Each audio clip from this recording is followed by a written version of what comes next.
Bom dia a todos, estamos começando mais a edição do podcast Abre a Porta, hoje aqui nos estúdios do Wender, da Assessoria de Comunicação, o professor Antônio Wagner, nosso coordenador acadêmico, a Carla, assessoria de comunicação da UFAM, sejam todos bem-vindos, visita mais uma vez ao Instituto, dessa vez também para acompanhar formatura e várias coisas que estão ocorrendo no ambiente, professor? Muito feliz de estar recebendo aqui o senhor, mais uma vez, o professor Silvio, que é uma simpatia em pessoa, acessível, foi um dos reitores mais acessíveis que já tiveram na UFAM de forma, a gente sabe das dificuldades. Seja bem-vindo, professor, o senhor quer dar a sua palavra inicial, dar o seu bom dia aos nossos ouvintes, aos nossos, como diz o telespectadores, que estão nos acompanhando. Seja bem-vindo, professor.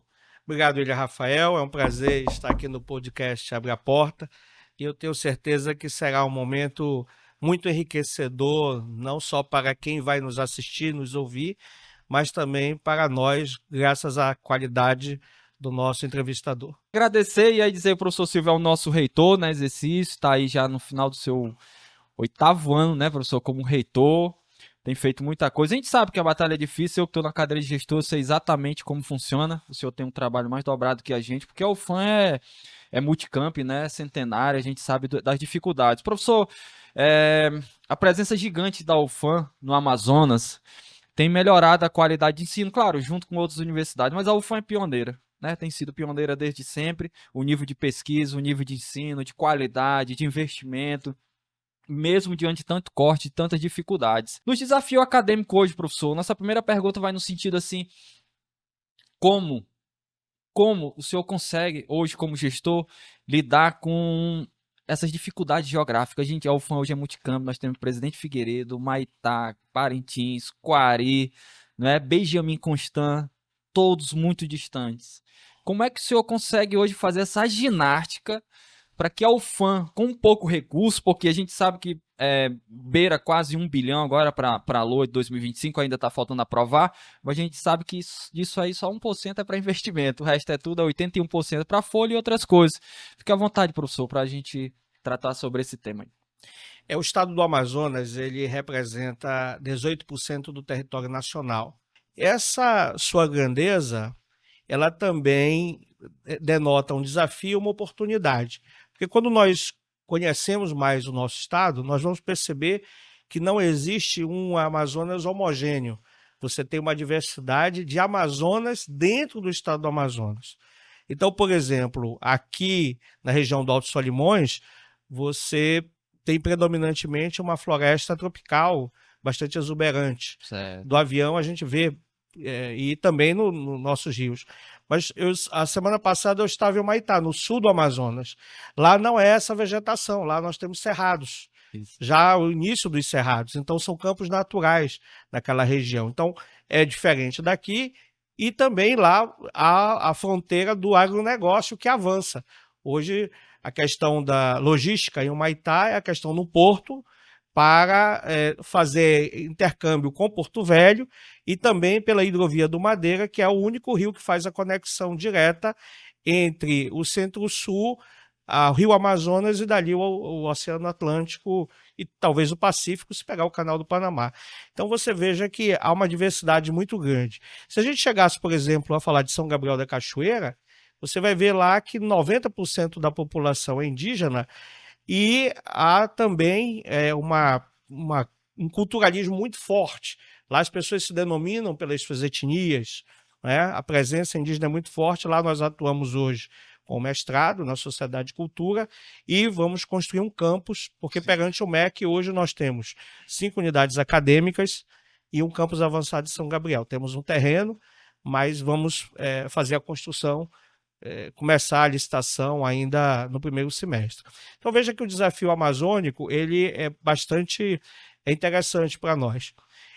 Você colocou muito bem a questão desse custo, que realmente é diferenciado.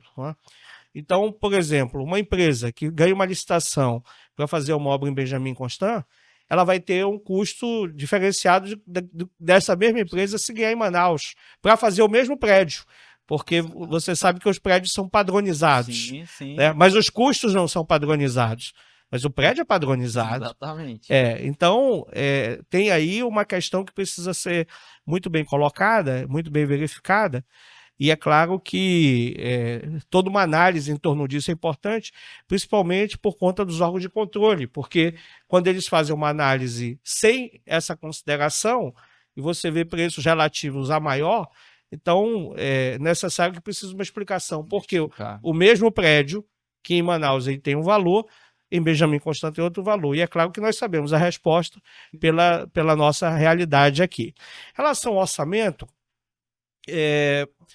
nós sempre tivemos desafios clássicos em relação a esse tema, né?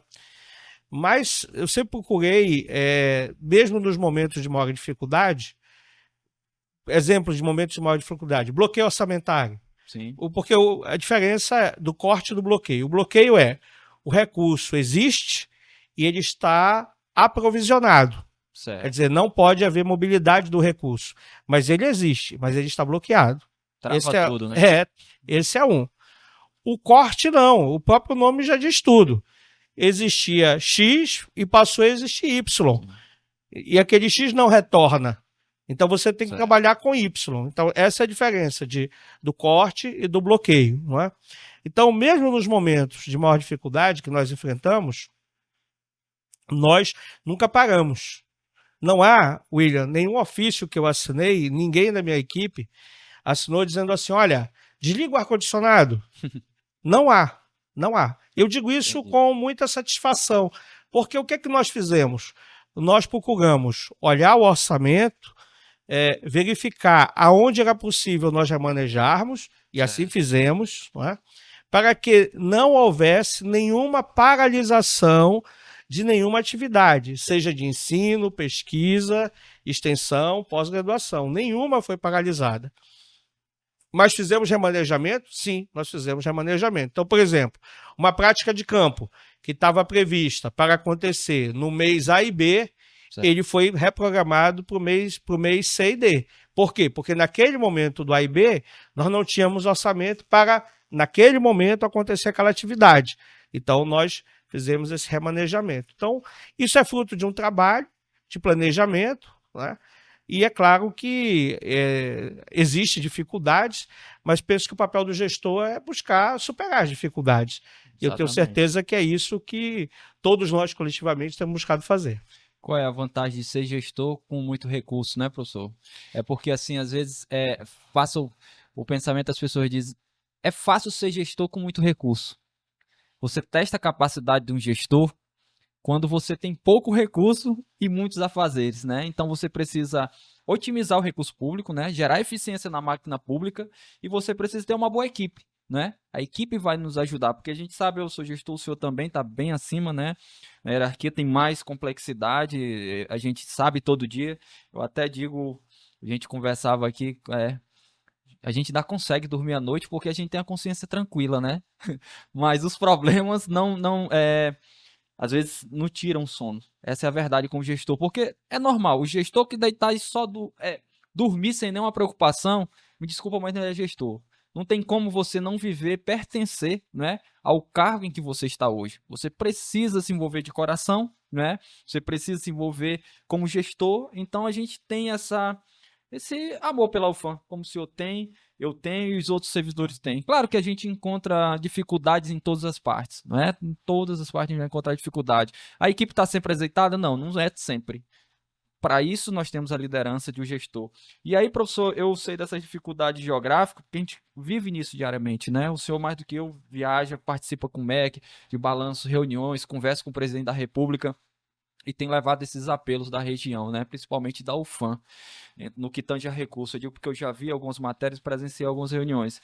E a respeito, professor, assim, há uma dúvida.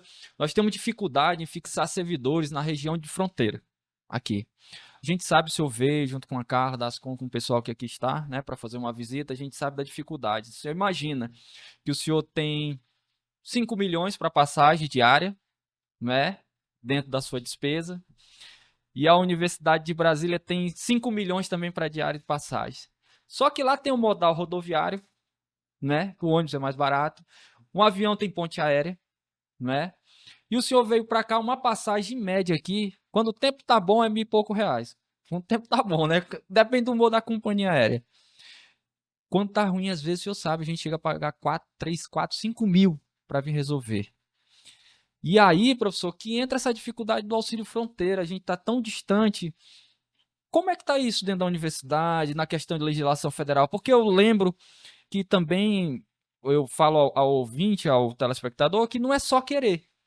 A gente, como servidor, a gente segue um regimento, né? Nós temos regras a seguir e leis. Como é que está isso, professor, dentro da universidade? Tem um alento, tem um norte, tem uma equipe? Como é que está caminhando isso? Como é que o senhor pode colocar para a gente, para o servidor que está aí ouvindo o nosso podcast? Nós temos duas estratégias para que o auxílio fronteira ele possa efetivamente acontecer. Uma é uma estratégia no campo jurídico, Certo. porque, como você muito bem colocou, é uma lei, é uma legislação, e é claro que nem todos entendem dessa mesma forma, Sim. porque o processo legislativo é um processo de construção. Então, enquanto você, William, conhece bastante essa realidade, os que moram aqui, outros não conhecem. Então, pensam até que isso pode ser um privilégio, que não é verdade. Né? Então, há uma construção legislativa. A outra é buscarmos, junto aos atores, formuladores da legislação federal, no caso, um apoio para que, no nosso caso específico, da região do Alto Solimões, né, isso possa acontecer. E é claro que, repito, é dentro de um processo legislativo, que é um processo que não é simples, por óbvio. Né? Haja vista aí, vamos pegar um paralelo para o nosso telespectador e nosso ouvinte perceber. Por exemplo, reforma tributária. Né? Todo mundo sabe que a Zona Franca é uma área de exceção fiscal, exceção tributária no país. Isso está há mais de 50 anos. Então, na reforma tributária, essa tese também tinha que prevalecer. Caso contrário, a Zona Franca perderia o que se chama a vantagem comparativa. Eu ia dizer os economistas, eu também sou economista, então chama a vantagem comparativa. Então, houve toda uma luta, um esforço, e não perdemos vantagem comparativa. Quer dizer, mesmo com a reforma tributária, vão mudar o nome dos impostos, virão novos, né? Não perdemos. Então, esse processo é um processo que não é simples, porque também há muito desconhecimento sobre a nossa região. Não é? E quando há um conhecimento, vamos dizer assim, muitas vezes que enfoca a nossa natureza, né, de uma maneira romantizada, né? Uma maneira que não cabe mais. Exatamente. Quer dizer, nós precisamos entender que nós vivemos numa região muito rica, não só para o Brasil, só para o mundo. E que precisamos também fazer dela algo importante para nós, ao nosso benefício.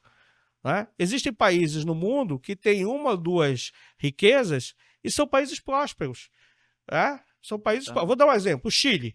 O Chile é um país que tem o cobre como sua principal fonte de renda. Né? Se você pegar lá, então a economia minerária no Chile é o cobre. Certo. E é um país próspero, é um país, né, que, claro, também tem suas... Que cresce com bom IDH. Cresce com bom IDH, etc. Então, veja, uma única fonte, né, de riqueza que movimenta a sua economia. É um país muito interessante, porque ao sul é gelo, é a Patagônia chilena, e ao norte é deserto. Deserto do Atacama. Os extremos, né? Os extremos. E ele ali, meio que, enfim, atividade econômica, enfim, a população fica ali. Então veja que é um país muito interessante para a gente analisar, para quem gosta também de fazer comparações, e é um país próspero. Então veja só, em todo lugar há riqueza. Isso é fato. Sim. Como o homem se apropria dessa riqueza secularmente, como o homem trabalha isso, as populações, é claro, precisamos entender nossa região dentro de um complexo. Está aí a COP30, que vai acontecer este ano, né? O mundo discutindo não só a questão climática, mas a questão do meio ambiente. Eu penso ser uma grande oportunidade para a nossa região, né? Esse acontecimento, um acontecimento mundial, que vai acontecer pela primeira vez no Brasil e pela primeira vez também na Amazônia. Vão estar ali, né, professor? Exato. Então é um momento de grande importância para nós. Então vejo que é É um desafio, sim, da questão da fronteira, mas também é um momento pedagógico de nós mostrarmos essa realidade para os nossos outros cidadãos brasileiros conhecerem mais a nossa região. O que é possível, a gente sabe, né, professor, que com a expertise da universidade, com o ensino, com a pesquisa, a gente está sentado aqui em cima de ouro. Não estou falando ouro mineral, estou falando de ouro de biodiversidade, né, de tudo que a gente precisa. E aí a gente precisa entender que a Amazônia, o caboclo, ele também precisa sobreviver. E é possível fazer hoje, com tanto estudo, uma exploração dessa riqueza de forma sustentável. Né? Nós já temos indústrias que fazem isso. Então nós precisamos, como o senhor bem disse, avançar, sair dessa visão um pouco romantizada, não é? E avançar para que a gente consiga prosperar. Se eu penso que a gente está numa região, vamos lá, olhando basicamente para a questão sanitária. Não é mais possível que, no momento que a gente viva hoje, as pessoas não tenham saneamento básico, né? É complexo, é complexo. Você pegar Benjamin Constant, só o Amazonas, vai dar alguns países. O custo amazônico tem criado muita dificuldade. Como gestor que na universidade gera esse custo. Porque, vamos lá, vou construir um prédio aqui. Não tem como, e às vezes até tem, mas a empresa, às vezes, no meio do processo, ela desiste. Não é porque você imagina, o senhor tem. Vamos dar um exemplo do nosso RU agora, que vai sair quase 3 milhões. O custo durante o tempo, e vai chegar agora, nós saímos de uma seca, vamos entrar numa cheia básica agora e vamos voltar para uma seca que tudo indica que vai ser mais severa do que a anterior. Entra no custo da alimentação, da construção, da bolsa, né? Porque aquele auxílio, por exemplo, que dá para Manaus, para você ir lá no Atacadão, em qualquer outro, comprar lata de leite, não dá em Benjamin Constant. O gás não é o mesmo preço, né? Então o servidor é mais caro para ele viver aqui nessa região. O custo amazônico. Dentro dessa perspectiva, professor, ontem eu analisava, estava dando uma olhada, existe na Comissão de Tributação e Finanças do Senado e Câmara um projeto que cria esse custo amazônico para construções de casas em espaço, por exemplo, como Benjamin Constant e unidades ribeirinhas. Então, a planilha que vai sair de lá do montante da construção, ela vai ser diferenciada de Manaus, de Brasília, de São Paulo. Porque o que que trai uma empresa? Por que que eu vou deixar de construir em Manaus, onde tem um modal ali internamente rodoviário bom, não é? E vou construir em Benjamin Constant, né? Isso afasta o investimento do interior. A gente não quer viver aqui mais na lenha. A gente não quer viver mais, o trabalhador, as pessoas não querem viver mais fazendo fogo, né? A gente precisa trazer essa evolução junto. E o custo amazônico pesa. Dado esse custo amazônico, professor, não está na hora, ou não sei também, por isso eu lhe pergunto, existe já estudo dentro da universidade nisso, a respeito desse tema? E não está na hora da gente, com essa expertise que a gente tem de região, né, montar uma equipe de planejamento, trabalhar essas planilhas, levar esse custo ao governo e fazer como fizeram, por exemplo, com Minha Casa Minha Vida. Atenção, ainda não foi aprovado, tá? Está na Comissão de Tributação e Finanças para aprovação. Vão levantar custos. Possivelmente deve ser aprovado. Não é? Isso vai trazer mais investimento para o interior. Não está na hora da gente sentar e pensar num custo amazônico da educação? Por exemplo, o senhor teve lá junto da... Me lembre agora, acho que é Andifes, né? Teve junto lá, fazendo parte da diretoria, ainda faz parte. Não está na hora da gente pensar isso? A gente tem conhecimento, a gente sabe onde queremos chegar. O que o senhor acha? Não está na hora? Desculpa a pergunta longa, mas é a oportunidade que a gente tem de tratar sobre o tema. Não, excelente. Veja, a Andifes é a nossa associação dos reitores das universidades federais. Ela congrega 69 universidades de todo o Brasil. Então, nós aprovamos uma resolução no nosso plenário que indicava ao MEC a necessidade de atentar à questão do custo amazônico. Nós dissemos assim, olha, o custo amazônico existe e nós, reitores de todo o Brasil, reconhecemos que ele existe, porque foi aprovado numa plenária que tinham colegas de todo o Brasil. Então, isso foi um passo muito importante naquele momento. Isso foi no ano de 2023. Recente, né? Recente. Veja que também é um processo de mudança de consciências. Claro. Né? Porque também houve debate. Levantaram-se outros custos. Por exemplo, eu posso aqui dizer para o Sim. nosso ouvinte ou telespectador não achar assim que foi. É custo amazônico? Tá tudo Tá bem. ok, né? Tá ok. Não, por exemplo, Manda mais dinheiro para o fundo. algum colega disse lá, um colega disse. E o custo selva de pedra? Céu de Ele pedra. estava se Esse eu não referindo conhecia. ele se referindo a São Paulo. Ah, Não, tá. estou falando só o Sim, debate. exatamente. Né?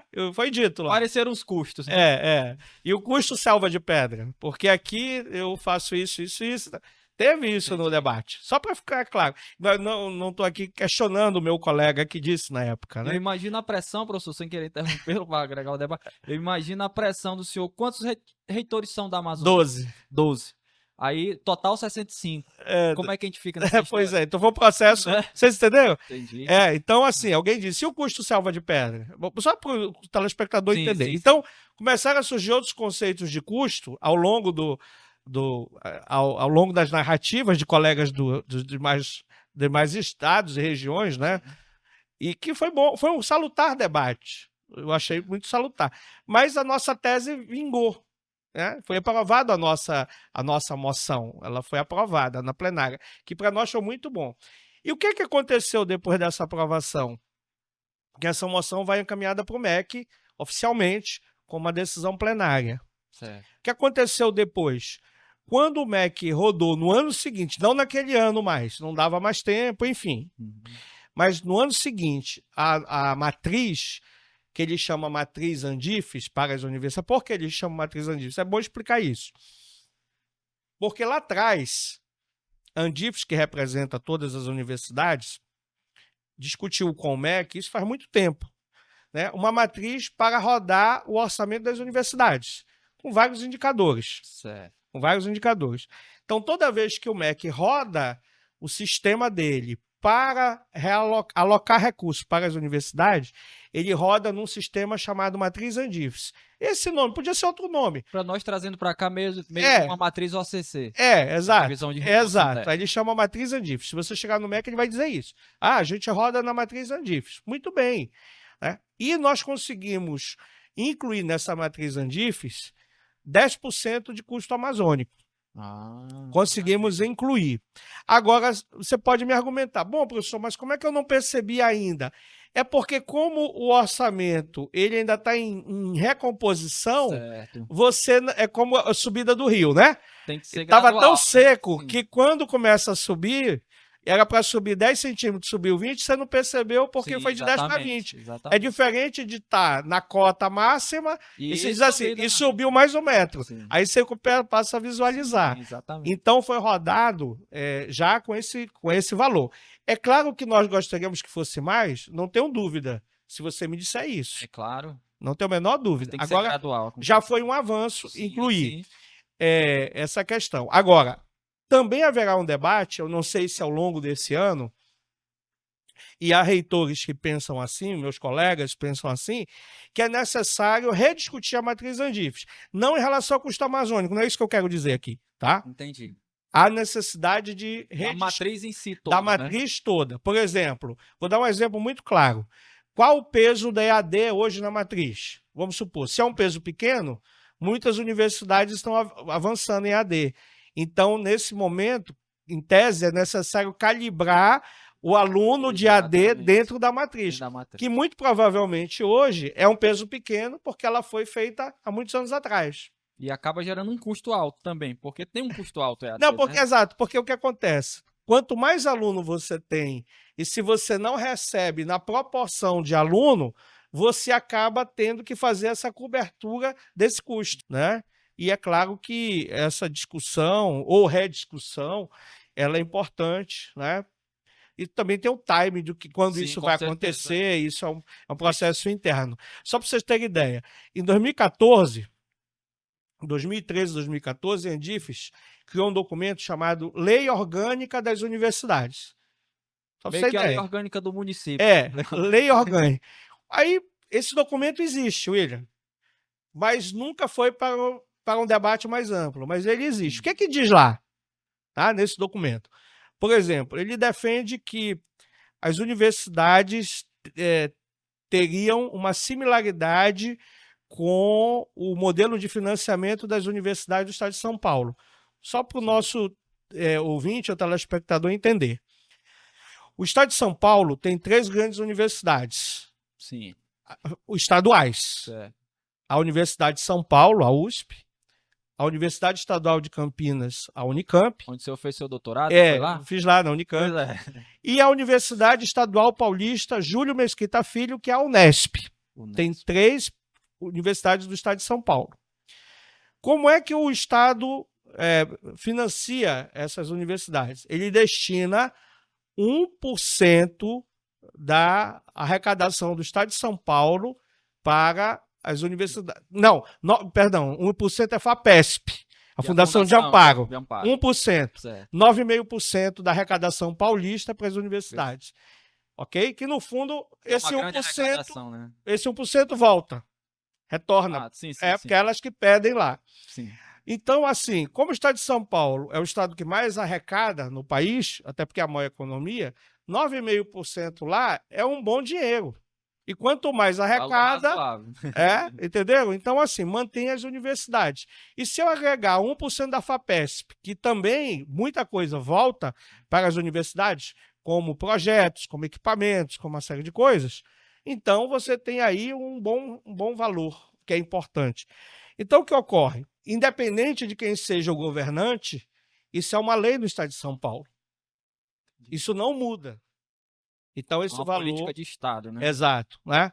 Então, muitos reitores também defendem que, no nosso caso das federais, é claro que é um amplo debate, mas eu estou dizendo que essa proposta existe, considerando um modelo que já existe no país. Né, que se destinasse um valor, aí eu não saberia dizer agora, até por conta da reforma tributária. Tem que fazer exato. Esse cálculo. Exatamente. Que seria para as universidades, porque aí você teria um valor já pré-determinado anualmente para a manutenção, o custeio, etc, etc. Então, uma trava pode subir, mas baixar não, né? Seria meio que uma trava, porque hoje você muda de governo, né, professor, e de repente você tem corte.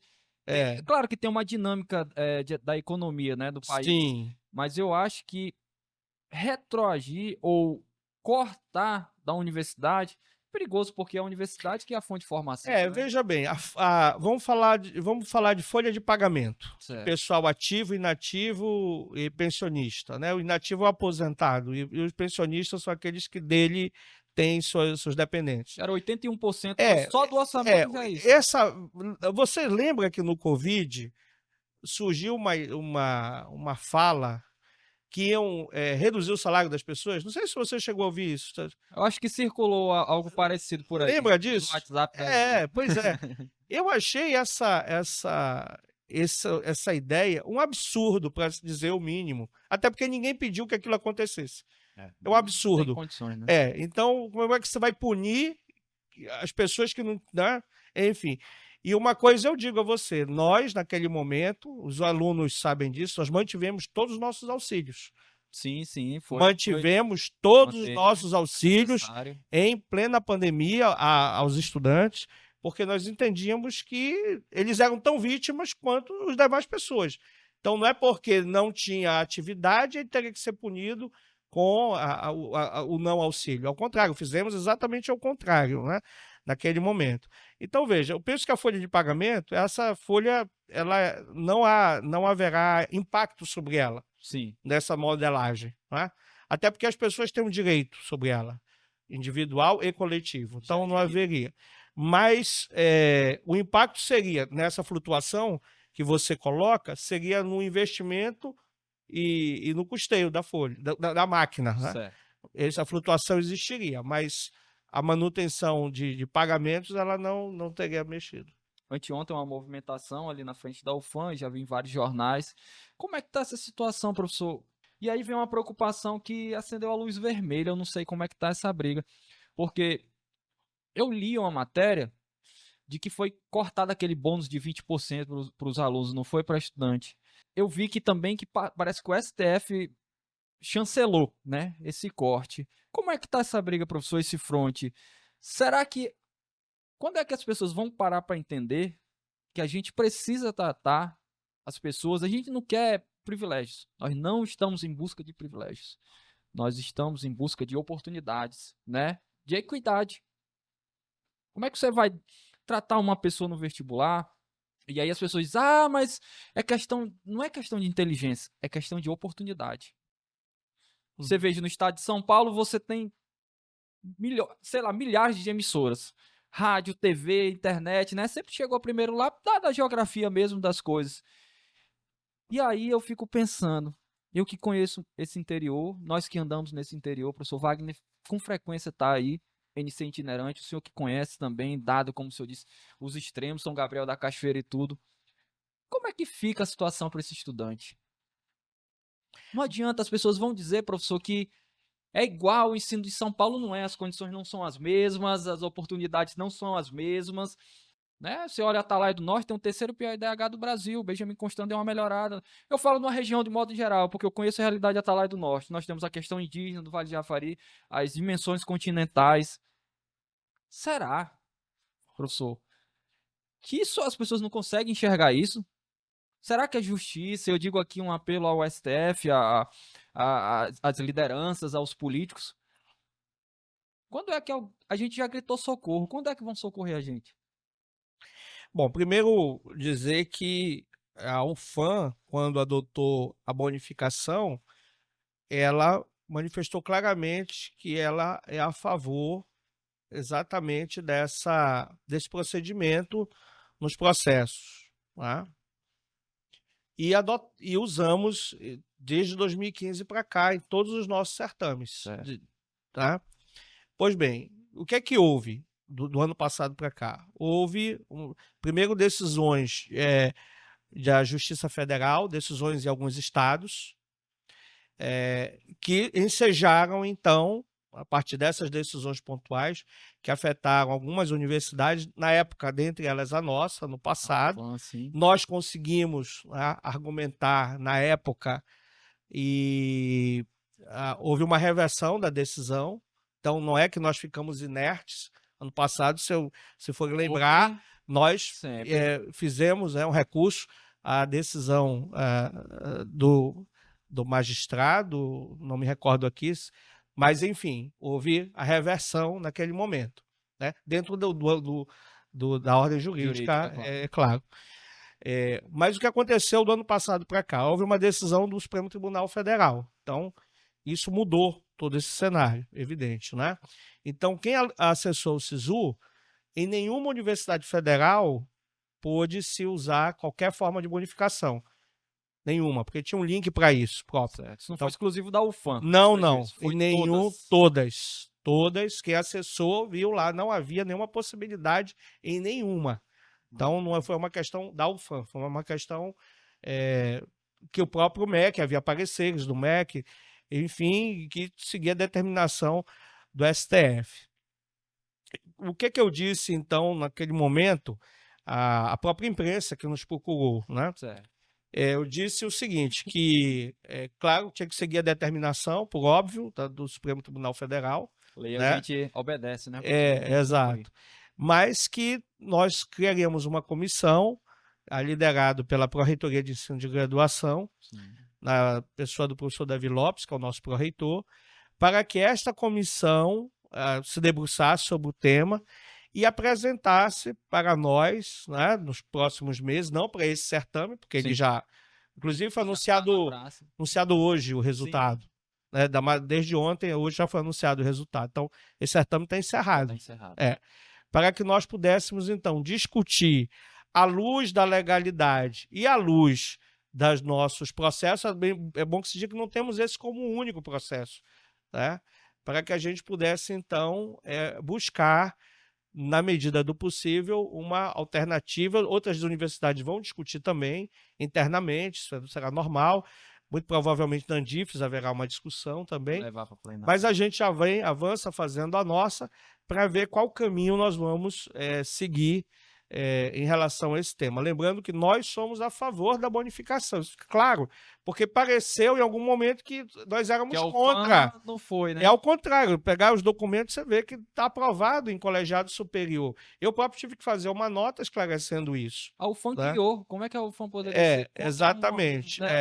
E eu me lembro que alguém disse, mas por que você não entrou com recurso? Ali não cabia recurso. Certo. Então, quem disse isso, eu precisava ler um pouquinho mais. Não cabia recurso a essa decisão final do Às próprio... vezes É, é só gancho para criar atrito interno, confusão é, interna, né? Distorcer um pouco os fatos, né?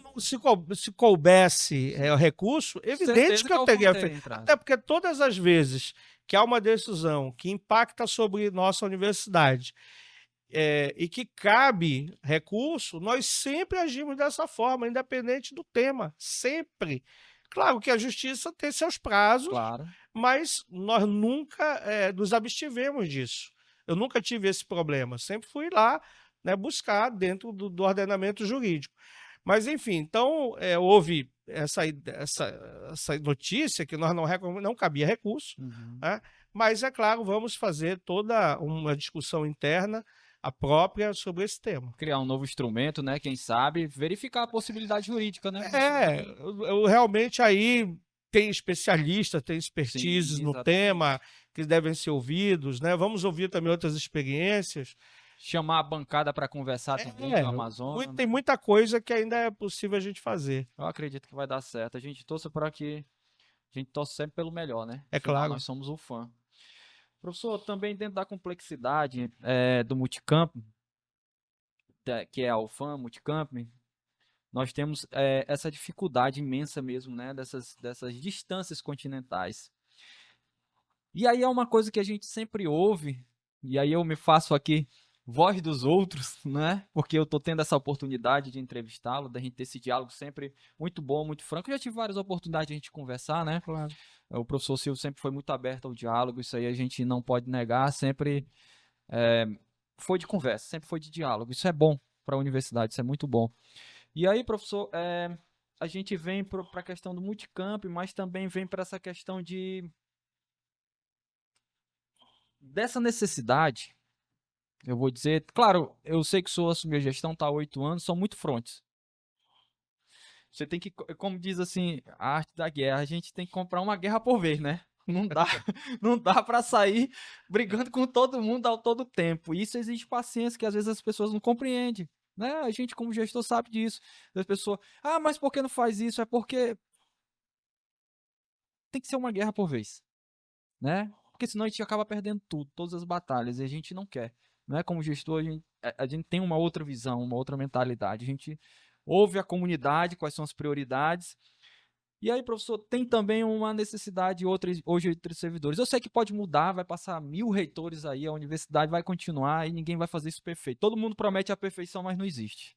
Né? Quando você senta na cadeira de gestor, no primeiro sacode você percebe, né?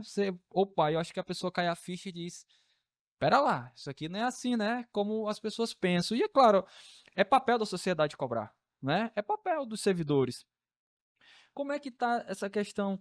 O senhor não vê que agora, claro, tudo no seu tempo, né? O senhor comprou vários frontes, resolveu muitos problemas que haviam dentro da universidade, né? Até parabenizo o senhor por isso, pela essa diplomacia, essa forma de agir, de tratar com as coisas em Brasília. A gente sabe que não é fácil, né? Mas hoje o senhor conquistou seu espaço em relação a isso. O senhor não acha que tá na hora? Aí o senhor vai dizer para mim, mas calma, William, eu estou discutindo se é viável ou não. Eu não estou dizendo que deve ser feito, né? Eu estou trazendo aqui um anseio da comunidade acadêmica. Não está na hora de uma pró-reitoria do interior? De a gente... Porque a pessoa vai dizer, mas não tem recurso para isso. Ok, eu entendo. Mas e se a gente começar com uma dinâmica de que essa pró-reitoria do interior, na verdade, ela é um gancho entre as outras? Eu acho que funcionaria bem.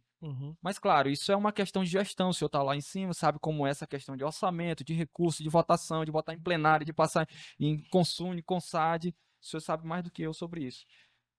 O que é que o senhor acha disso? Okay. É viável? Vale a pena? É uma dica para quem vem aí? Né? Como é que o senhor coloca isso, professor? Fique à vontade. Então, vamos lá. Primeiro dizer que eu sou totalmente favorável. Certo. E aí você vai dizer, bom, e por que você não fez? E eu vou dizer. Como você disse, haviam muitas batalhas. E talvez muitas pessoas aqui não saibam que somente 3 universidades no Brasil Eu vou repetir. 3 universidades federais no Brasil não tinham pró-reitoria de assuntos estudantis. Sim. Dentre elas a UFAM, naquele momento. Ok? Então, Certo. era uma estatística que nos deixava tristes. E numa área estratégica, né? Numa área estratégica. Nos deixava tristes. Né? Então, você tinha que fazer uma escolha. Olha só. Você é gestor, William, entende, e muitos vão entender o que eu estou dizendo. Quando você cria um cargo sem a devida... o cargo é CDFG, certo. isso pode ensejar, não estou dizendo que vai, mas pode, demanda judicial. Sim, exatamente. Demanda judicial. E isso tem repercussões para a instituição. Há repercussões para a instituição. Que geram processos, etc. Então é como se fosse o fã contra o fã. Entendi. Quer dizer, o TAI ou o professor entrando na justiça contra o fã porque não teve... Isso é ruim. Não é? Né? Enfim. E aí eu tive que fazer uma escolha. Porque a vida é feita de escolhas. Sim, sempre vai continuar sendo. Tem que ocorrer. A vida é feita de escolhas. Não há como não ser. Em cima do muro não dá, né? Então eu tive que fazer uma escolha. Ou a de interiorização, que eu sou a favor. Certo. Ou a PROAI, que eu também sou a favor, mas você tinha que fazer uma escolha. Claro. Então, olha só, se nós criássemos a pró-reitoria de interiorização ao longo desses 4 anos, eu muito provavelmente continuaria na triste estatística dos alunos. Tem a pró-reitoria estudantil. Tem a pró-reitoria estudantil. Então por que você não criou os dois? Alguém pode dizer, tá resolvido, cria os dois. Pois é, eu ia criar 2 problemas. Porque eu ia criar 2 demandas, em tese, 2 demandas judiciais. Que eu poderia, numa, ter um pacto de não e outra, não tem como afirmar. Então, a vida é feita de escolhas. Eu fiz uma escolha. Então, o que é que eu disse enquanto, e posso dizer porque isso é público, claro, enquanto, na época, candidato à reeleição para a reitoria da UFAM. Eu disse claramente, vamos criar a pró-reitoria de assuntos estudantis. Podia ser estudantil, o nome na época era... Enfim. Acho que é PROAI hoje, né, professor? PROAI. Né? Professora Karime, né? Porque há uma diferença de assunto para assistência. Parece semântico, mas não é. Porque quando você fala assunto, eu estou falando, os debatedores do tema dizem isso. Quando você fala assunto, é lato sensu, é qualquer coisa. Quando você fala assistência, aí os especialistas dizem, então é só para os sócios vulneráveis economicamente. Que eu, pessoalmente, eu não penso dessa forma, mas alguns pensam dessa forma, mas eu respeito quem diverge. Claro. Mas só para ficar claro que as palavras não são sinônimas. Elas têm por trás conceitos bem diferentes, ou aparentemente antagônicos, mas só para ficar claro... É bem o que está escrito ali. A quem nos escuta e quem nos vê. Certo. Bom, então eu tive que fazer uma escolha. No primeiro momento, né, como você muito bem colocou, eu levei o conselho de administração naquele momento, só que a proposta naquele momento não estava madura, e eu reconheço isso. Tanto é que retiramos de pauta, né? Eu mesmo propus, isso está gravado, eu mesmo propus na época, para que retirássemos de pauta, para que pudéssemos ampliar o debate no seio da comunidade. Exato. E fizemos todo um procedimento interno, etc., etc., quando foi em novembro do ano passado, pautamos no CONSAD, que é o Conselho de Administração da Universidade, e foi aprovado por unanimidade, inclusive com os votos aqui da representação do INC. É bom também deixar claro isso. Foi aprovado por unanimidade, o que nos deixou muito felizes, porque entendíamos que era uma questão muito importante para o nosso alunado, para a autoestima do nosso alunado, para você juntar processos, programas, enfim. Debater políticas. Debater políticas, exato. Então, hoje já se sabe o local, né? Porque antes estava numa outra pró-reitoria, que também é importante, mas estava deslocado ali. Pois é, era estranho, porque ficava dentro da pró-reitoria de gestão de pessoas. Né? Pois é. Ficava toda vez aquilo, mas Exato, é. Não dava. Então, eu quero aqui, na época, eu posso também dizer aqui, eu fiquei muito feliz, o Conselho de Administração aprovou por unanimidade, como também agradeci publicamente, na época, os questionamentos que foram feitos pelos colegas, naquele momento até contra, né, mas disse nominalmente, eu digo, olha, os colegas na época que se manifestaram, eu sempre tive consciência que não eram contra, mas que naquele momento pareceu ser contra. Porque eles estavam buscando aprimorar o processo, tanto é que foi aprimorado e agora foi aprovado por unanimidade. Então, isso me deixou... E é assim que a universidade caminha. Talvez no momento, William, posso ter um ponto de vista diferente de você. Claro. Mas o processo vai nos amadurecer a entender que eu posso estar equivocado e você pode estar certo, e vice-versa. E a gente dizer, olha, realmente o melhor caminho é esse aqui. E é assim que é o espírito da universidade. Né, das universidades públicas e da nossa não é diferente. É a construção, por isso quando a gente fala construção coletiva, muita gente acha que isso é um mero slogan. Não, isso não é um slogan. É praxis. É praxis. Né? Construção coletiva é isso. Tem uma divergência. Mas dentro da divergência, onde nós podemos convergir? Nós vamos ver onde a gente pode convergir. E onde a gente pode divergir, que também é salutar, a gente deixa de lado. Né? Deixa aqui stand-by e vamos trabalhar onde a gente pode convergir. E não simplesmente martelar a divergência, porque isso não vai levar a gente a lugar nenhum. Né? Até porque dentro da universidade nós não temos um problema ideológico. Eu admito a divergência numa disputa ideológica. Eu admito. Eu acho que ali é o campo desse tipo da divergência que pode ser até insuperável. Eu admito. Né? Mas aonde não se trata disso, não há porquê. Então, por exemplo, nós somos servidores públicos federais da universidade, eu e você, William. Sim. Ok? Minha mãe era TAI da universidade. Minha mãe entrou na UFAM em 1968, quando eu não era nem nascido. Ela já era TAI, não chamava TAI naquele momento, chamava servidora. Só servidora. Minha mãe já estava lá. Então, veja bem, eu sou filho de uma servidora da universidade. Eu cresci vendo minha mãe trabalhando, batendo ponto. Eu cresci vendo isso, né? E foi com muita dignidade, com trabalho, que ela ajudou, depois o meu pai se tornou professor, a nos sustentar. Enfim, cada um seguiu o seu caminho. Então, essa memória que eu tenho, a minha memória afetiva, eu lembro muito bem disso. Minha mãe ali trabalhando, né? No ambulatório Araújo Lima, enfim. Então, veja bem, eu entendo que a divergência faz parte, não há problema. Sou a favor da pró-reitoria de interiorização, acho que ainda podemos dar esse passo, né? E vamos ver, as oportunidades estão dadas. Né? É claro que o interior, eu fui pró-reitor de extensão há 20 anos atrás. A primeira vez que eu vim aqui como pró-reitor foi no ano de 2001. O prefeito, ou ex-prefeito, era o seu João Português. Sim. Era prefeito? Era ex-prefeito, né? João Português. Lembro? Eu conheci os seus. Só para vocês, olha aí, pessoal, que... o professor Puga, conheci, já é falecido, né? A gente é velho, mas não tanto, né? Eu conheci. Então, vejam, desde 2001 que eu vim aqui como pró-reitor, né? Nós não tínhamos, evidentemente, o INC. Não tinha naquele momento. Tinha essa estrutura que nós estamos hoje, que por sinal está bem reformada, parabenizo. Mas eu conheci essa estrutura, mas eu conheci lá em 2001. Eu formei aqui nesse prédio no PEFD. Do PEFD, né? 2000 e pouco. É o Rui, o coordenador? Rui Pinto? Rui Pinto? Professor Rui, professor Walter. Walter. De física, até hoje anda aí pelo vestibular. Foi um dos melhores professores que eu tive. Professor Anselmo. Anselmo, exato.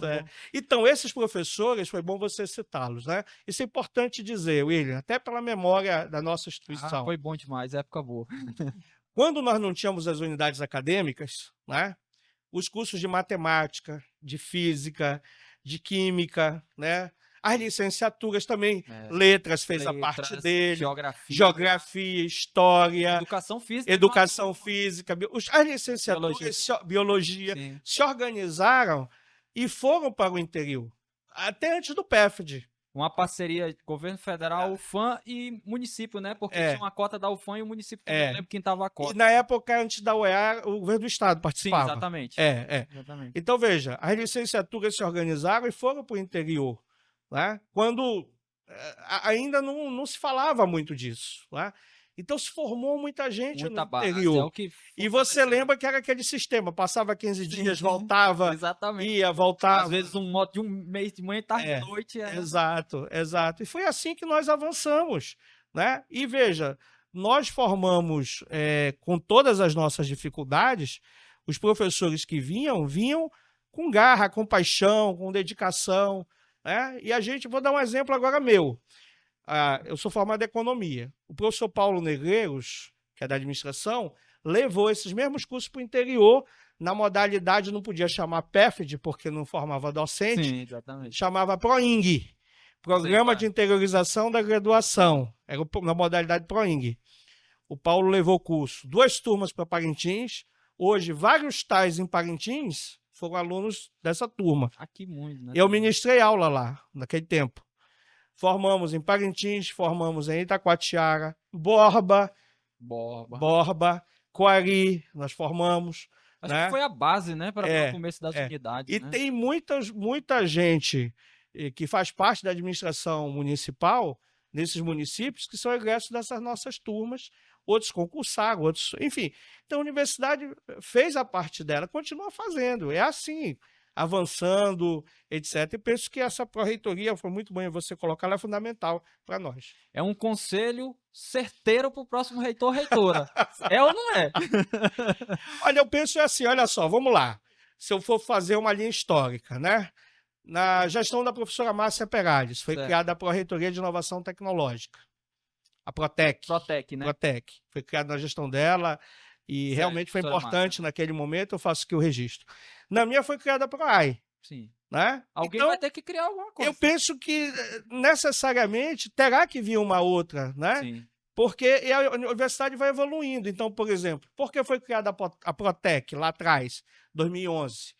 Porque se entendia que para o diálogo mais efetivo da universidade com o polo industrial, que era basicamente ali, precisava... Havia necessidade de linkar isso. Havia necessidade de linkar. Então, a universidade entendeu esse processo e criou a Protec. Né? Agora, dei toda a explicação porque foi criada a PROAI. Né?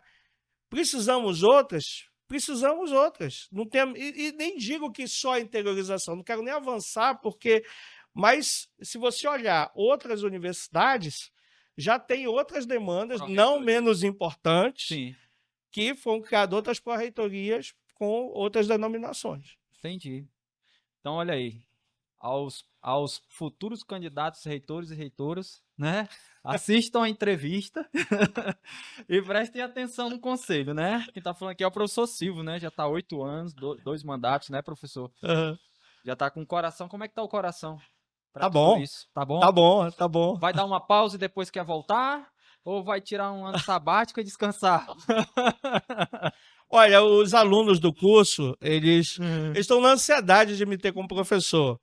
É verdade, né? Eu gosto do que eu faço, né? Então, até encontrei um aluno do curso, olha, o pessoal tá ali esperando. Eu digo, tá, eu vou chegar lá, calma. E eu sempre, só nesse momento que eu estou fora de sala. Eu fui diretor de unidade, eu ministrava aula. Os outros, eu fui coordenador, chefe, eu sempre tive turma, né? Mas no cargo que eu estou, William, é muito difícil. Por quê?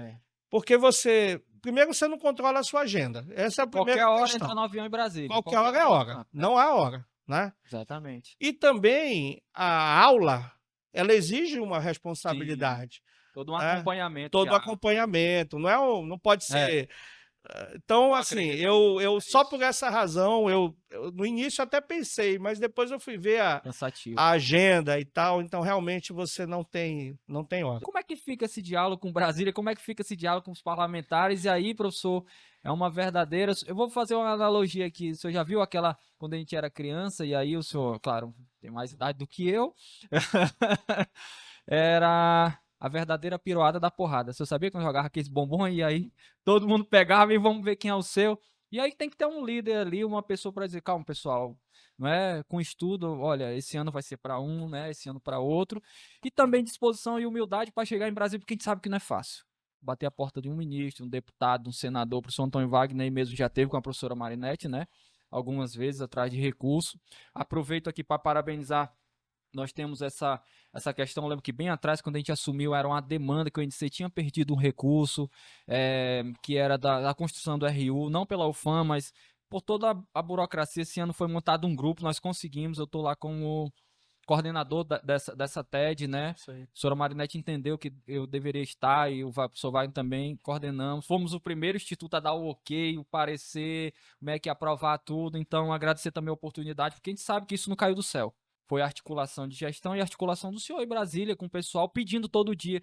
Claro, com esforço, um RU de quase 3 milhões que vai ser construído. Tem deixado. E outras melhorias. Professor, para a gente avançar, e falta já um pouquinho, nós só temos agora uma que a gente vai tratar sobre EAD e a próxima umas considerações, né? Para a gente avançar. Eu sei que a sua agenda é extensa, né? Nós vamos fazer algumas visitas. O senhor tem colação de grau também à noite, tem outras visitas, reunião de gestão, né? Atender servidores.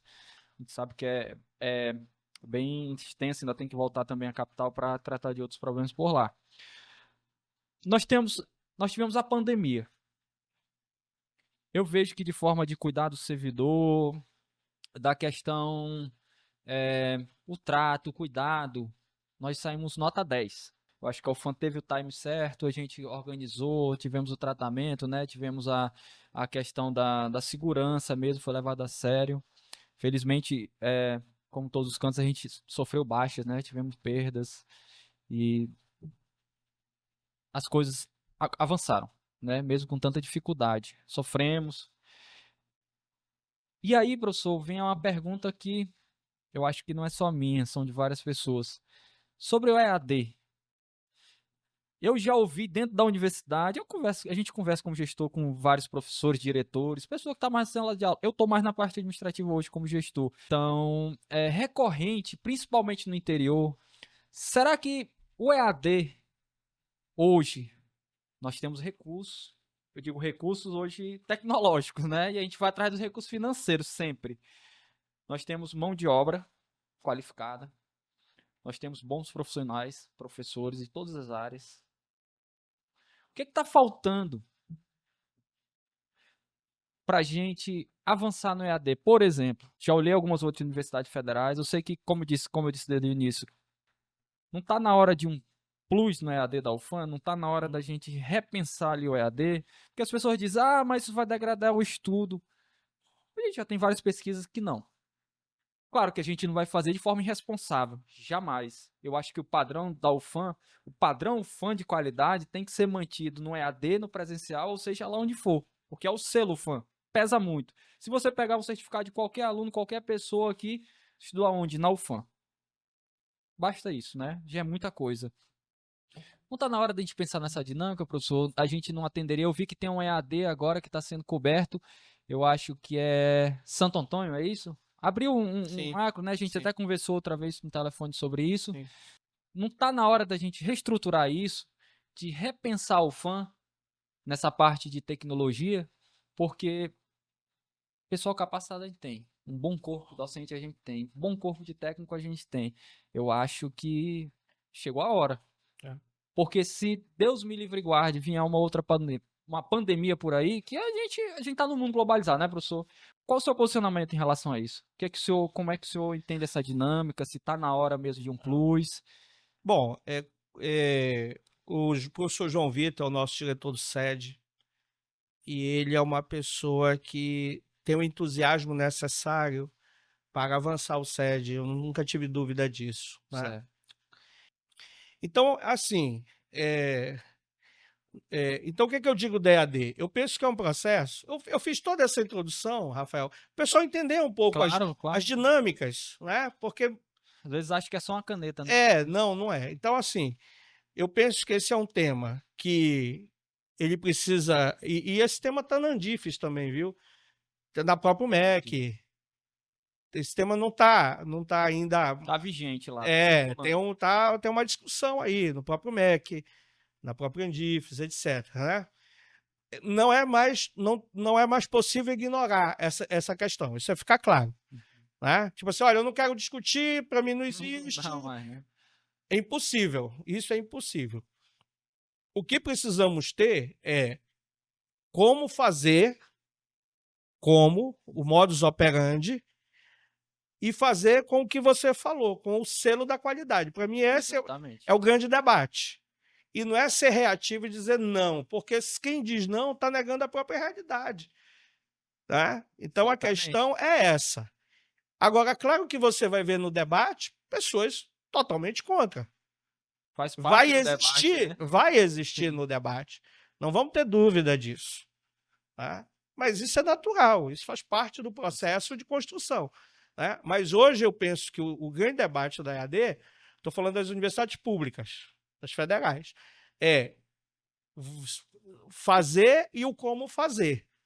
E aí há N metodologias, né, de como fazer isso, que em algum momento isso vai ter que ser afunilado, né, para que haja um consenso, vou chamar consenso mínimo. Temos boas experiências, eu não tenho dúvida. Vou dar um exemplo. O nosso SED, nós já formamos, nós temos curso de educação física, Certo. temos o curso de agronomia, temos o curso de administração pública, temos o curso de biologia, né? Atuamos fora do Amazonas, atuamos no Acre, atuamos em Roraima, né? Então, assim, e outras universidades federais também fazem o seu trabalho, né? Com suas metodologias. Então, é como eu digo, não há mais o que dizer. Claro, tem contra, mas a gente precisa avançar em relação a essa questão normativa da norma mais geral e também como isso vai ser aplicado lá na ponta. Nós estamos até com uma consulta pública aberta, né, professor Wagner? Encerra hoje, encerrou sábado, sobre um possível 7º curso para a Sim. NST. Porque sempre a gente diz à noite, isso aqui fica muito parado. E nós temos uma demanda muito alta à noite, porque, professor, como o senhor bem sabe, em região de fronteira e no interior, as pessoas às vezes precisam escolher entre estudar e dar de comer à família. Então a gente precisa trazer um curso para a noite de forma que a gente atenda essa população, de que essa população tenha, consiga fazer um curso superior, que ela tenha a oportunidade disso. E o Wagner, junto com a professora Marinette, o pessoal da coordenação, já encerraram sábado a consulta pública, né? Está sendo feita, muita gente respondeu. Quando a gente chega no caixa de supermercado, a pessoa diz: e aí, professor? Porque eu fui professor por 10 anos, né? Eu sou professor, na verdade, que eu sou licenciado, né, em matemática. E as pessoas: e aí, professor, quando é que vai ter um curso à noite? É o caixa que está lá, entendeu? Quando é que vai ter isso? E a gente sempre estamos fazendo consulta, existe uma legalidade, um processo todo a ser seguido. E eu acho que esse EAD seria para as instituições do interior e daria mais perna para a universidade, né? De forma, claro, menos custo, mas com a qualidade UFAM. E aí, professor, eu deixo aqui, a gente está finalizando o podcast. Essa é a última pergunta. Eu sei que são muitas, né? A gente precisa aproveitar os momentos. O senhor está finalizando sua gestão, após 8 anos, 2 mandatos. Como toda gestão, com erros e acertos. Claro, com mais acertos, a gente sabe disso, né? O que é importante, porque não tem como não errar num processo desse. Não existe. Quem fala disso está mentindo, ou está sendo leviano, ou está sendo maldoso. O processo, no meio do caminho, a gente erra, mas acerta muito também. Uma pena que os acertos pesem menos do que os erros, né, no processo. As pessoas nos julguem mais pelos erros do que pelo acerto, mas faz parte. Temos Jesus Cristo que foi para a cruz e foi perfeito, imaginamos nós. Eu, o senhor, né, o senhor reitor, nós estamos no lucro ainda, viu? Acredite. Então, assim, hoje, professor, o que lhe mantém acordado ainda hoje à noite? E qual é o seu conselho para o próximo reitor ou reitora? Dada a sua experiência de 8 anos, não é fácil, a gente sabe que tem experiência. Não é? Você pode discordar de qualquer coisa, mas a experiência existe. Né? Quem está no cargo existe. Só quem passa por lá sabe de fato como as coisas funcionam, os bastidores, tudo. Coisas que às vezes a gente nem pode contar, né, professor? A gente prefere manter em off para as coisas não criar confusão. E aí eu deixo aqui minhas considerações, o meu agradecimento ao senhor, né, para que o senhor encerre. Desejo um bom descanso e que o senhor ainda vai estar por aqui, a gente dá conversa. Eu estou indo a Manaus em vez de conversar. Já tem muito aperreio de juízo para o senhor até o final do mandato. Fique à vontade, professor Silvio. Bom, eu lutei 4 vezes, né? Isso é o que eu vou falar, não é segredo. A primeira eleição que eu disputei foi em 2009. Vim aqui no debate, estava até lembrando que onde a nossa biblioteca hoje era o auditório. Sim, e o debate foi ali. Exatamente. né? O primeiro debate que eu participei em 2009. Depois, depois disputei em 2013. E a comunidade, naqueles 2 momentos, entendeu que não era o momento. Então, é assim que funciona. Tá? Depois eu disputei em 2021, tive a oportunidade de ser eleito e reeleito em 17 e 21. Né? Então, as duas derrotas, né, elas me fortaleceram muito, porque foi um momento também de muito aprendizado. E a vida é feita assim. Né? Eu entendi que a vida é feita de vitórias e derrotas. Por isso que eu digo que foi um momento de muito aprendizado, né? Aqueles 2 momentos. Já as vitórias também trouxeram aprendizados, né? Porque, claro, dirigir uma instituição dessa complexidade não é uma tarefa fácil, nunca será fácil para ninguém que esteja à frente da instituição.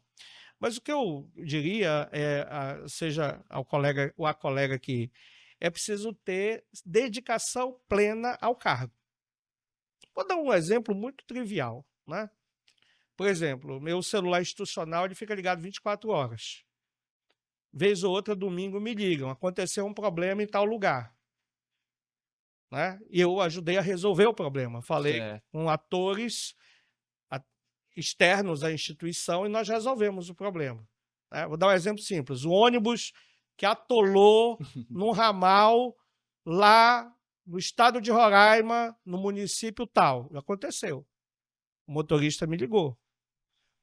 Acionei, na parceria nossa com o Exército, acionei o Exército, o comando, e em 2 horas o carro guincho, que guincha até tanque, estava lá retirando nosso ônibus. A custo zero para nós, que se fosse mandar o carro de Manaus para lá, dá uns 60 mil reais. Exatamente. E os alunos lá, numa situação, quer dizer, em 2 horas nós resolvemos um problema que poderia levar um dia e meio, com toda a situação que você imagina, né? Enfim, estou dando um exemplo que aconteceu já, num domingo, né? Que tivemos que agir e resolver. Podia estar com o celular desligado, descansando. Né? Com a família, enfim. Exatamente. Então, veja, o ocupante do cargo, ele precisa saber que ele tem que se dedicar plenamente ao exercício da função. Tem que estar preparado para isso. Espírito de homem e mulher pública, né? Não tem jeito. Não tem jeito. Não adianta, né? E também a sua equipe, né? Tem uma boa equipe. Né? A equipe precisa também estar com esse preparo, né? Porque o reitor, a reitora vai precisar ligar para alguém, é natural, né? Não adianta, a pessoa liga e está o celular desligado. Aí não dá, né? Aí não dá, né, professor? Não dá. Mas enfim, né? Eu estou falando assim. Então, eu sei que os processos eles são importantes para a nossa instituição. Eu tenho certeza que sairemos mais fortes de mais esse processo, porque nós vamos discutir a instituição, discutir tudo que nos cerca. Isso eu acho muito bom para nós, né? E para o nosso autoaprendizado. Eu tenho certeza que desse processo a UFAM sairá mais forte. Né? Como ela já é forte, ela sairá mais forte. E, é claro, com os desafios que são colocados. Esse é um bom desafio que você coloca, da EAD. Acho que é uma agenda que vai, se não dominar o debate, mas vai dominar realmente a agenda 25, 29, porque precisamos ter avançar nisso, eu não tenho a menor dúvida disso, né? E eu tenho certeza que ainda há muita coisa há de ser feita, e é assim que a universidade cresce, né? Eu sou um passageiro nesse trem, quer dizer, fiz a minha contribuição. Outros vão dar a sua contribuição. É assim que eu sempre me vi nesse processo, como um passageiro, num trem chamado FAM. Estou lá. Tive a honra de ser escolhido, a oportunidade, fiz a minha parte. Claro que uns vão concordar, outros não. É assim que funciona. Sim, exatamente. Mas eu, pelo menos, não posso um dia dizer assim, olha, se alguém disser, o que você fez? Né? Ah, você passou 30 anos lá, o que você fez? Eu digo, olha, meu amigo, eu coloquei meu nome à disposição e tá aí. Uns vão gostar, outros não vão gostar. Tempo julgue, né, professor? Exato, exato. Eu já vivi certas experiências, né, até como nesse cargo, né, de pessoas que, enfim, fizeram questionamentos muito duros em algum momento, E depois vieram e disseram, pô, eu errei. Claro. Mas eu achei nobre da pessoa. Eu sou assim também com as pessoas. Eu não tenho essa vergonha de. Sim, professor, eu Eu não conheço isso. tenho, eu não tenho. Se eu errar, eu vou lá e digo, né? Porque não tenho esse problema. Porque eu entendo assim, a instituição, ela vai passar, a gente vai passar e ela vai ficar. E nós trabalhamos para que ela se fortaleça. Então, para o nosso aluno ter orgulho, né? Você imagina hoje esses alunos que vão receber esse diploma, o que vai passar na cabeça deles naquele momento do ato, né? Da onde eles. A família, tudo. É um filme que passa ali em fração de segundos. É o show, a lágrima que rola. É impossível você não se emocionar. Eu também me emociono. Talvez não demonstre ali. Mas é impossível não, porque a gente sabe o quanto esse papel vai mudar a vida dessa pessoa. Né, William? Sim, Você sabe agora disso. vai ajudar.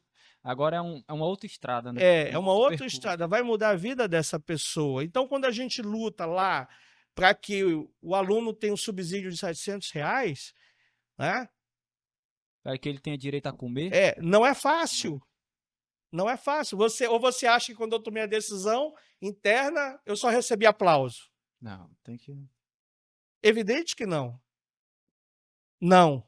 E nossos alunos estão bem, viu, professor? Porque É, eles recebem auxílio, apoio, tem é, melhorado bastante. Casa é. do Estudante, nós estamos agora nesse Sim, eu processo. sou Então, testemunha. essa rede, e aqui eu quero até lhe agradecer a professora Teca, a vice-reitora, a toda a equipe de pró-reitores, né? Aham. Porque isso era uma coisa que eu sempre fui. Eu lembro quando assim que a gente assumiu, tomou posse, nós estivemos lá com o senhor e foi uma coisa que a gente bateu bastante, conversava até com a professora Karen também, é de que se hoje a gente tem esse número de alunos, às vezes desce, sobe, conforme a dinâmica, né? É. Mas essa rede de proteção social da universidade estabelecida, se ela não existisse, coexistisse aqui, o senhor pode ter certeza que a gente teríamos uma dificuldade educacional muito grande. Para finalizar, eu primeiro quero agradecer o convite de estar aqui contigo, William Rafael, nesse podcast, e dizer que para mim é um motivo de muita alegria, muita satisfação, né? Porque, primeiro, ver o trabalho que vocês têm feito aqui no Instituto, né? A equipe, a Marinette, você, o Wagner. Eu sei que eu fui diretor de unidade, eu sei, eu sei das dificuldades, eu dirigi uma unidade, a Faculdade de Estudos Sociais, que é onde eu me formei, depois tive a oportunidade de ser o diretor, muitos anos depois, evidentemente, e vou citar algum nome de diretor da FAES, só para você ver, olha só o nível o saudoso senador Jefferson Pérez foi diretor da minha faculdade lá Da sua atrás, faculdade. era professor do meu departamento, Saudoso e excelente. foi professor do meu departamento, foi diretor da nossa unidade acadêmica, né? Outro nome de diretor, fundador da FES, irmão do Saul Benchimol, irmão do Samuel Benchimol. Saul era do meu departamento, era professor da nossa faculdade, foi diretor da faculdade. Então, imagina a responsabilidade de suceder esses homens que tinham um nome na sociedade, um lastro, né? E fui diretor ali, então era um peso que tinha, fora outros nomes da faculdade, que se pudesse citar aqui, enfim. Mas, enfim, então vejam a responsabilidade. E não diferente na reitoria, né? Você vê aí, nós tivemos reitores, todos, eu disse na minha posse, William, para finalizar, isso eu disse na minha posse, lá atrás. Eu li nominalmente o nome de todos os reitores. Eu fiz questão, citando a datação dos mandatos. Eu li do primeiro ao último, sem exceção. Tá? Lá do Eulália Chaves, peguei lá e fui.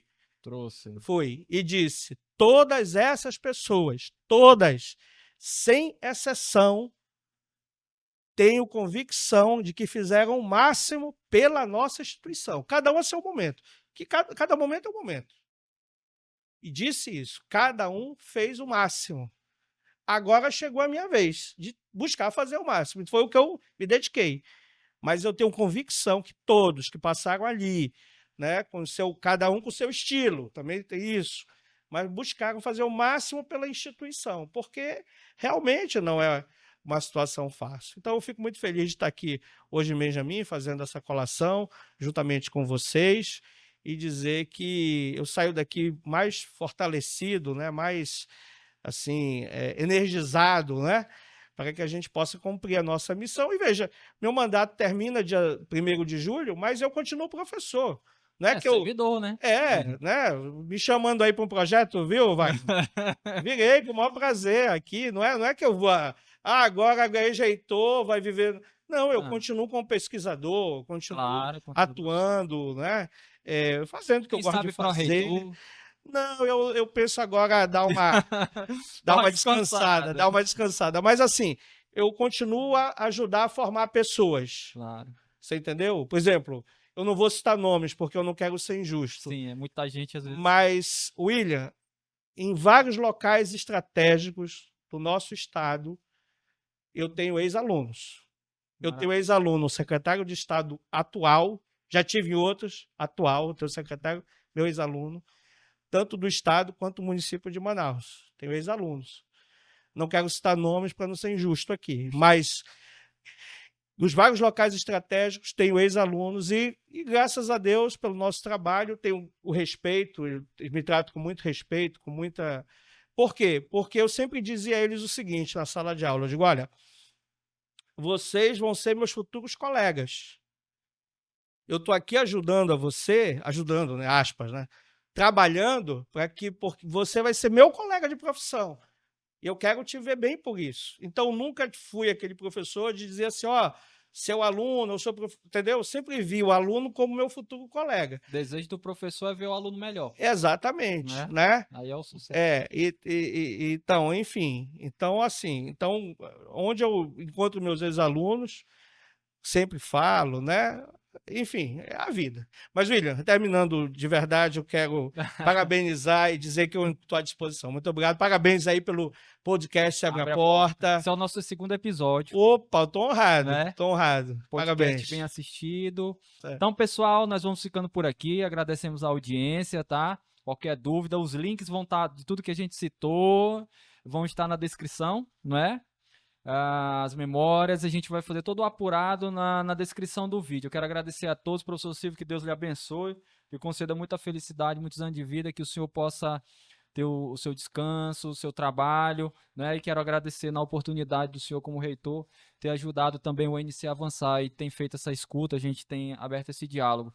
Muito obrigado, que Deus lhe abençoe. Pessoal, até a próxima, ficamos aqui com mais um podcast Abre a Porta. Até logo, até o próximo episódio.